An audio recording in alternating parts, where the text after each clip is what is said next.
Once upon a mundane morning, Barb's day got busy without warning. A realtor in need of an open house sign. No, 50 of them, and designed before 9. My head hurts. Any mighty tools to help with this plight?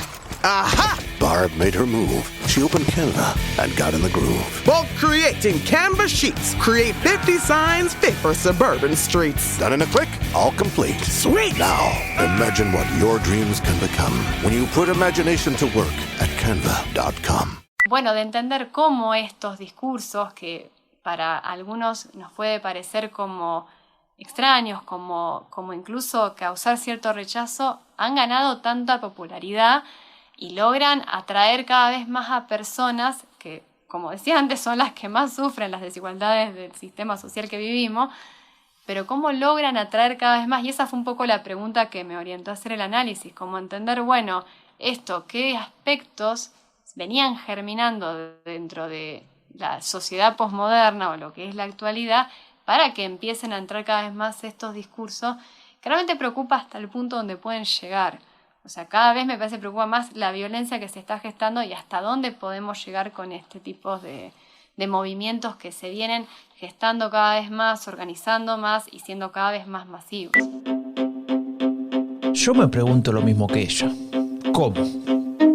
Y antes de animarte a dar una respuesta rápida, acordate de algo que ya conocés: la empatía metodológica. Si proyectamos nuestros valores, y solo conseguimos indignarnos. Pero aprender no aprendemos nada. Aquella pregunta se la hacía Ailén Laura Rey, profesora de la Universidad Nacional de Rosario, en Argentina. Tal vez su mirada desde la psicología nos ayude a comprender otra dimensión de este fenómeno, y con ella encontremos una forma de entender cómo ciertas narrativas antidemocráticas consiguen apoyo. ¿Alguna vez te preguntaste de dónde viene la narrativa de Donald Trump? ¿Escuchaste hablar sobre una supuesta decadencia moral de Occidente? ¿Cuál es el poder de los Bolsonaros o los Milei en Latinoamérica? El discurso de la derecha radical tiene raíces profundas. No son solo fuegos artificiales. Son premisas, supuestos y teorías desarrolladas por un conjunto de pensadores desde hace ya varias décadas, los ideólogos de las nuevas derechas. Soy Franco de Ledona y te invito a desvelar la genealogía del pensamiento político de las nuevas derechas, una serie especial de Epidemia Ultra sobre los orígenes del discurso de la derecha radical. Una producción de Rombo Podcast y Anfibia Podcast con el apoyo del Laboratorio de Estudios sobre Democracia y Autoritarismos de la Universidad Nacional de San Martín. Hoy presentamos El secreto del odio libertario. This episode is brought to you by Paramount Plus. Paramount Plus has movies. So many movies. The movies you've seen 1,000 times and could watch 1,000 more. Iconic movies your friends can't believe you haven't seen. New movies, classic movies, new takes on classic movies. So whether you're into Top Gun or The Naked Gun, Mean Girls or Mission Impossible, Smurfs or Sonic the Hedgehog, there's a mountain of movies to discover on Paramount Plus. Start streaming today.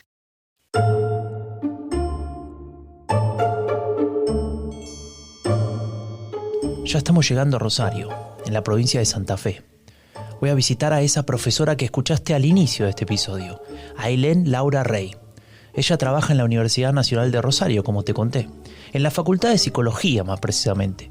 Hace un tiempo leí un artículo suyo que se titula Análisis de la narrativa libertaria: cómo se vuelven novedosas ideas conservadoras. Es llamativo que libertario y conservador aparezcan en la misma frase, ¿no? No nos llama la atención porque ya conocemos a los paleolibertarios. Los conocemos de episodios anteriores. En cualquier caso, me gustó tanto el artículo que no solo le pedí una entrevista, sino que le mandé preguntas por mensaje de audio. Y sí, soy un ansioso. Le pregunté por el discurso libertario en concreto, o mejor dicho, por los paleolibertarios. Yo hice una caracterización en ese texto, justamente tomando algunas características principales como el uso de la retórica con las falacias y algunos señalamientos de falacias durante los debates con contrincantes, digamos.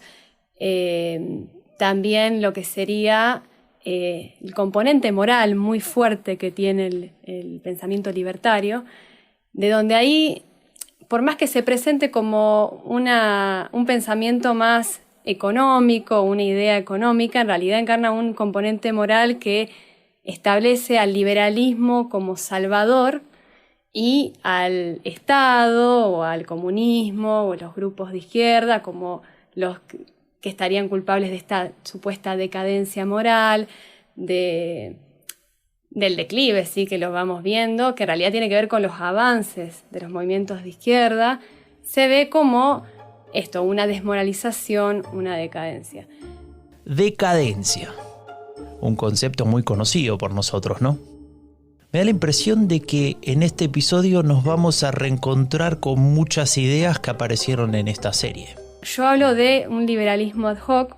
Ellos toman mucho lo que es la economía, la teoría económica liberal austríaca, ¿sí? De Hayek, de Menges, son autores que muchas veces van a citar. Pero acá hay una especie de fluctuación del discurso, en donde ellos, por un lado, más que nada los referentes que son más del ámbito académico, toman discursos teóricos como esto del señalamiento de las falacias, la cuestión de la teoría, los principios de la teoría económica neoliberal, pero a la vez también tiene este estilo más vehemente, agresivo, políticamente incorrecto, porque están siempre fluctuando en estos dos estilos, porque ese estilo agresivo es el que también después atrae a muchas de las personas que son sus seguidores justamente. Lo que buscan es como recuperar ese sentimiento de espíritu revolucionario que tenía el liberalismo justamente de principios, de finales del siglo XVIII y principios del siglo XIX, para en realidad tratar de restaurar, ¿sí?, la hegemonía neoliberal. Están reciclando viejas recetas, pero las están dando una apariencia de novedoso, porque supuestamente ellos están proponiendo algo distinto. Ellos van a decir que el liberalismo nunca se pudo implementar efectivamente. Algunos te van a decir que desde acá hasta el momento nos gobernó el comunismo, pero por otro lado también te van a decir que hay una suerte de liberalismo clásico o falso liberalismo que cuando se implementó en el Estado, se cercenó al aparato estatal, perdió su esencia y se volvió conservador. Entonces perdió esa esencia del liberalismo. Falso liberalismo. Interesante. En toda buena historia siempre hay una traición, ¿no? Pero volvamos a las preguntas, porque cuando digo que estoy ansioso, lo digo en serio. Por eso le mandé un segundo mensaje de voz con una pregunta, esta vez para que me aclare las diferencias entre libertarios, anarcolibertarios, minarquistas y demás. Al menos los libertarios de la nueva derecha, que es lo que estamos refiriendo, son anarcolibertarios en el discurso, pero después más minarquistas concretamente en sus medidas. Los anarcolibertarios hablarían de esta eliminación del Estado, porque justamente se ve el Estado como opresor que va en contra de un principio que ellos llaman de propiedad de uno mismo, principio de uno mismo, que es justamente que el individuo es propietario de sí mismo, de su cuerpo, de su vida, y en esto se incluye la propiedad privada. La propiedad privada aparece como un derecho natural de que el Estado, bajo los impuestos, a la intervención me estaría violentando, ¿sí? De esta la idea que muchos dicen de los impuestos como robo. Igual hay que justamente aclarar que el derecho natural no es tal, ¿sí? Porque en realidad si uno piensa, por ejemplo, en los grandes terratenientes aquí en Argentina, calculo que esto también pasa en otras partes del mundo, las tierras que ocupan fueron propiedad de los pueblos originarios que las obtuvieron a través de genocidios. Pero bueno, en este discurso se encarna como propiedad de natural de ellos y que el Estado no podría venir a invadir. Entonces el Estado aparece como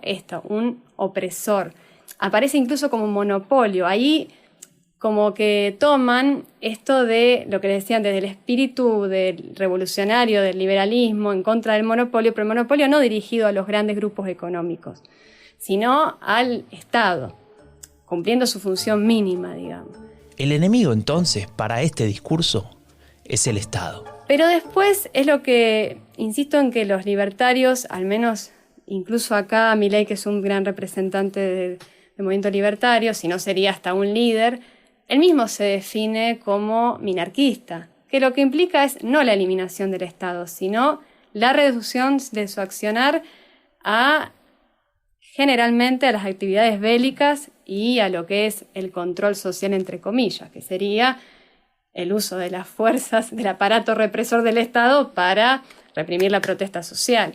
Y la gestión pública debe pasar a lo privado, o sea, se busca la privatización o el desfinanciamiento de lo público. En eso es básicamente lo que han hecho históricamente los gobiernos que llamamos neoliberales.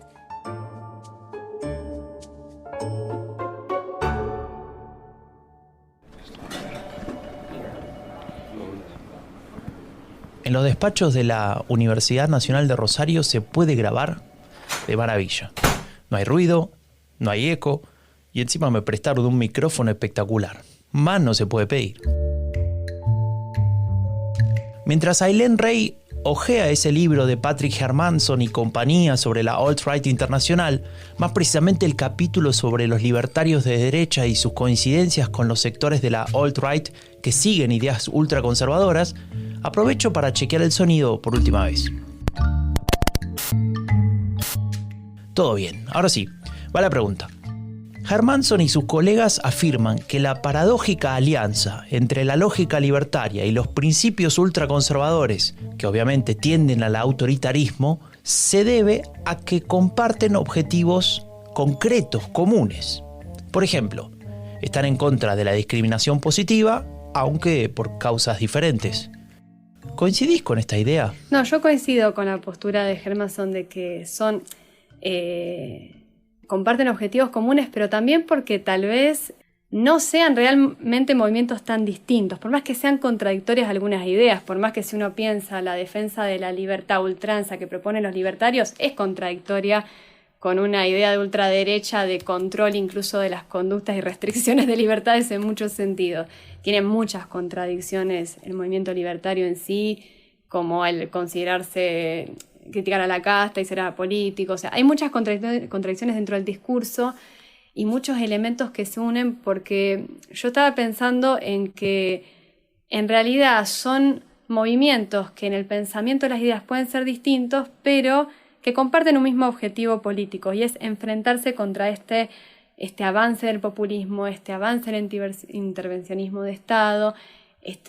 Tienen un enemigo en común y por eso también coinciden y confluyen. De hecho, por eso me gustó también la denominación de este autor Vázquez Salazar que habla de la ola conservadora o el neoconservadurismo para integrar justamente a los libertarios, movimiento ultraderecha, a los grupos negacionistas, como todo un entero de distintos pensamientos y movimientos que en el fondo comparten ese mismo objetivo. Y además no hay que olvidar que en lo que implica la organización infraestructural, en la base que sostiene todos estos movimientos, está en todo lo que se llamaría la organización por las redes think tank. Una cosa que me llama bastante la atención es el uso del concepto comunista.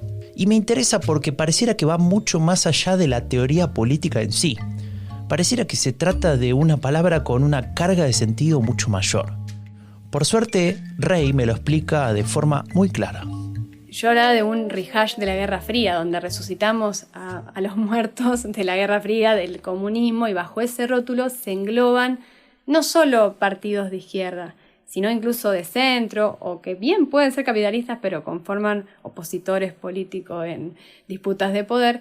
Y además estos movimientos y grupos sociales, más que nada las llamadas minorías sociales, que justamente ni siquiera se pueden cercenar a un partido político. Todo eso se encierra bajo el rótulo de comunismo y se utiliza como oveja negra, como un enemigo, este enemigo en común que se enfrentan y que se le atribuye la culpa de esta supuesta decadencia moral, como que es fruto del marxismo cultural.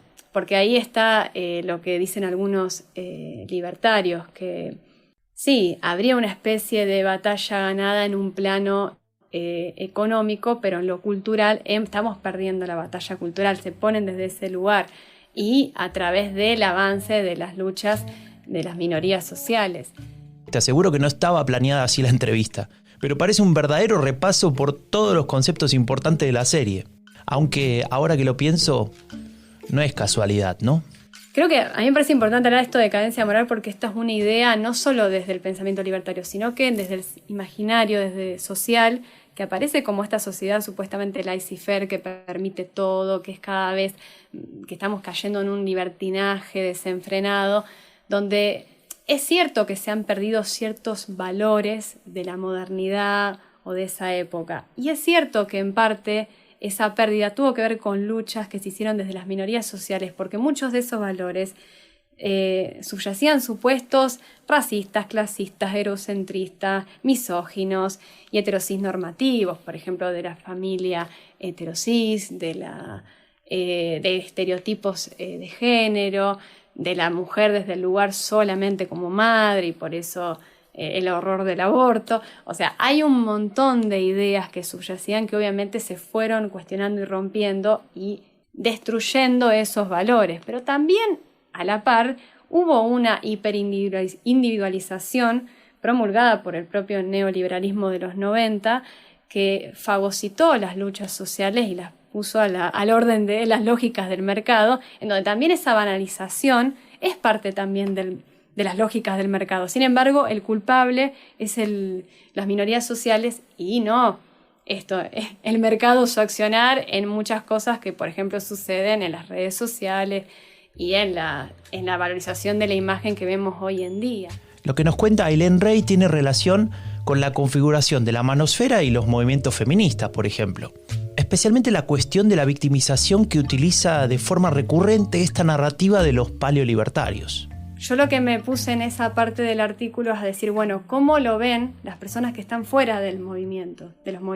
Porque muchas veces les aparecen muchas de nuestras luchas como algo absurdo, como algo inmoral, en especial el feminismo y la comunidad LGTB+, tenemos un estilo bastante disruptivo, entonces es esperable que cause también cierto escándalo o incluso horror para personas más conservadoras, pero además también se ve esta cuestión de la victimización, del pensar que se están sintiendo atacadas por estos movimientos, como el varón se siente atacado por el feminismo o el blanco, y entonces empiezan a utilizar estos términos como fascismo de izquierda, heterofobia o racismo invertido, que eso empieza a utilizarse estos términos que yo digo se apropian y les trastocan el significado, volviéndose entonces ellos como las víctimas de estos movimientos. Pero hay una realidad en esto. Es cierto que, por ejemplo, un varón de clase media o baja no es una persona privilegiada frente a una mujer de esa misma clase social o frente a una persona negra, pero no frente a una persona de clase acomodada.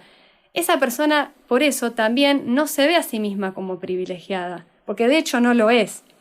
Y no en vano, mucho del electorado, pasa de Trump, pasa acá con Milei, pasa con Jair Bolsonaro, son familias más, o son personas desclasadas, o personas más de clase media, que tienen que vérselas con su propia cuota de opresión social y de desigualdad social, que es culpa del mismo sistema que defienden, por cierto, pero bueno, obviamente no se le estaría diciendo eso.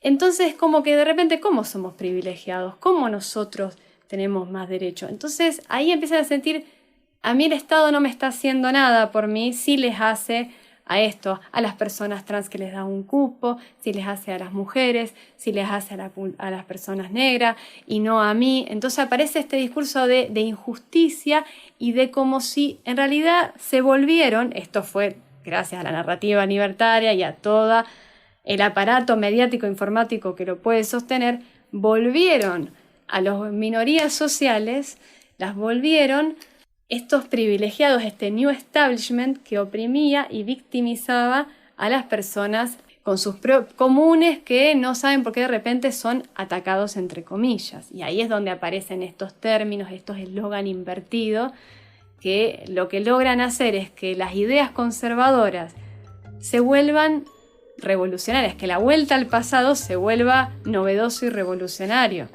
¿sí?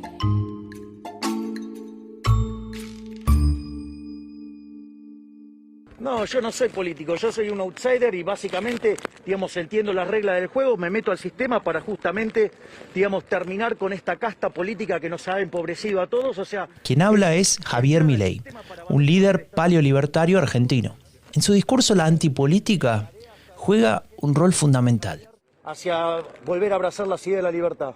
Esta idea del famoso fin de las ideologías, lo anti, y la idea de lo apolítico aparece ya gestado desde, bueno, son todos lo mismo, vote acá, vote allá, va a ser lo mismo. Esa idea de que Cottarello dice de ideología del conformismo y del desgano, de que para qué apropiarme de esa herramienta política, que ese es el tema, se ha desvirtuado la noción de política, reducido solo a lo partidario, y además a lo partidario generalmente desde un modelo de empresa como competencia entre empresas, a ver quién gana el lugar de poder, no desde todo lo que implica un movimiento político o la acción política, desde lo que es como sujetos y ciudadanos que podamos intervenir sobre nuestras condiciones de existencia. Parece más desde el cinismo y desde el desgano, y en esta idea de casta política que habla mucho Milei, no se despiega solo un desgano, sino un odio, un buscarlo como un blanco de todos los males sociales que tenemos. ¿Sabés qué, Larreta? Como el zurdo de mierda que sos, ¿sabés qué? A un liberal no le podés ni lustrar los zapatos, sorete. Te puedo aplastar, ¿sí? Aún en silla de ruedas, a ver si lo entendés. El estilo agresivo y violento parece una marca registrada. Me pregunto si será eso lo que lo hace atractivo. También en este estilo agresivo yo creo que es como catártico también para quienes están del otro lado. Este estilo agresivo de los libertarios, de bronca, de desgano, genera como una cuestión de proyección de que toda esa bronca que yo tengo acumulada por mis condiciones de existencias que no son justas, más por ejemplo si vemos en Argentina el caso de la hiperinflación, de la precarización laboral y las bajas salarios, donde yo puedo proyectar esa bronca que tengo a los políticos en estas figuras que encarnan la bronca que yo siento. Y es caldo de cultivo para un odio que puede llegar a extremos que se sabe que hoy en día pasó con el intento de magnicidio que Cristina Fernández de Kirchner, que me parece importante destacarlo porque, bueno, fue una muestra de hasta qué punto puede llegar este discurso de odio y esta figura de lo político como lo malo. De ciertos políticos como la figura los culpables de nuestros males.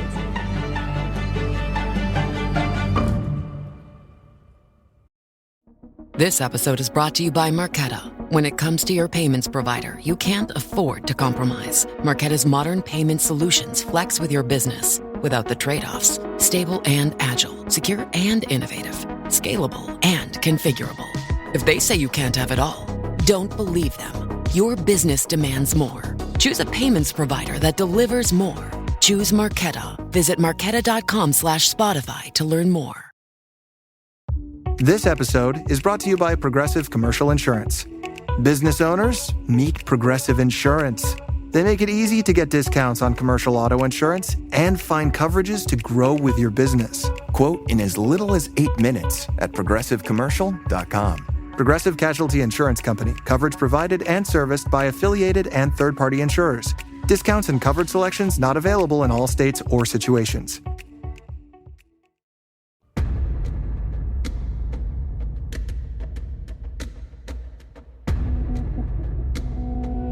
Si no quiere Estado, desprecia a las instituciones de la democracia como los partidos políticos. Entonces, no puedo dejar de preguntarme qué tipo de organización política promueve un paleolibertario. ¿Dónde basarán su concepción de libertad? Si bien la concepción que ellos tienen de libertad estaría asociada a un punto de vista económico porque tiene que ver con esta idea de el libre mercado es igual a libertad individual, creo que estaría bien decir que constituye una especie de filosofía de vida. Que, como decimos antes, no son cosas que realmente no se venían gestando desde el neoliberalismo de los 90. Esta cuestión de hiperindividualización o la libertad puesta como un eslogan de marketing neoliberal ya se venía utilizando. Es como que la vienen a reforzar aún más. Pero también acá me parece importante para entender un poco esta visión de libertad, lo que también toman desde lo más teórico, que es la teoría económica liberal austríaca, ¿sí? De Hayek como mayor representante, varios autores, no solo Hayek. Acá lo interesante es que tienen una visión del mercado como una especie de entidad abstracta que sigue sus propias reglas, ¿sí? Casi como que las fetichizan en un punto. Y es como que hay un mercado que se regula a sí mismo, es imprevisible, es espontáneo, no se puede manejar ese orden. Y en realidad, y ahí es donde aparece esta idea también de la contra con la figura estatal, de que un poder central no puede regular eso. Y que los sujetos son suficientemente capaces de autorregularse en ese juego que tienen que ver de azar, que tiene que ver un poco con competencia, un poco con suerte, pero que virtualmente beneficiaría a todos los jugadores si sabemos más o menos cómo jugarlo, podemos manejar esa imprevisibilidad. Esa idea de mercado, por un punto, enaltece a esta autonomía del sujeto por sobre, ¿sí? Una figura estatal que por eso se ve como opresora e innecesaria. En realidad ya se está viendo como innecesaria. Pero en ese mecanismo que enaltece, y ahí está viendo una autonomía desde un punto de vista económico, estamos siempre hablando, ¿no? También en otra parte, y ahí está la contradicción, hay un mecanismo que también lo subyuga y lo somete a esas leyes del mercado. O sea, en un punto el sujeto, está bien, sí se autorregula y no necesita la intervención del Estado, pero a la vez se tiene que someter a las reglas de este mercado imprevisible y a la variabilidad del mercado. Y no puede cuestionar el funcionamiento de eso. Volvemos con esto de que es una ideología del conformismo y que está proponiendo, no, está tomando el espíritu revolucionario y proponiendo una especie de cambio a sus seguidores que después no se constituye como tal. Y en el fondo lo que está proponiendo es, no, quédense como están las cosas. No hagan un cambio realmente revolucionario y sométanse al mercado como esa entidad abstracta de tipo endiosada a la que tenemos que seguir y no nos queda de otra. Entonces ahí donde es completamente contradictorio con la noción de libertad, justamente.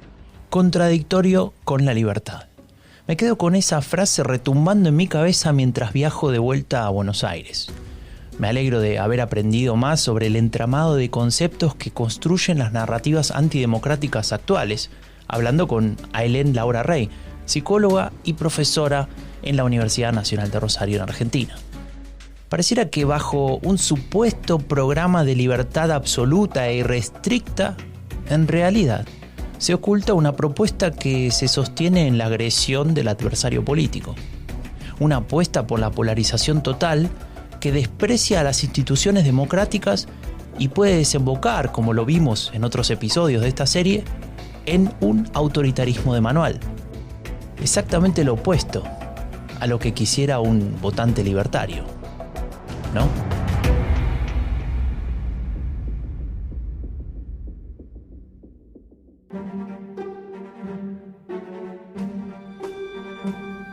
Soy Franco de Ledone y esto fue Genealogía del Pensamiento Político de las Nuevas Derechas, una serie especial de Epidemia Ultra sobre los orígenes del discurso de la derecha radical.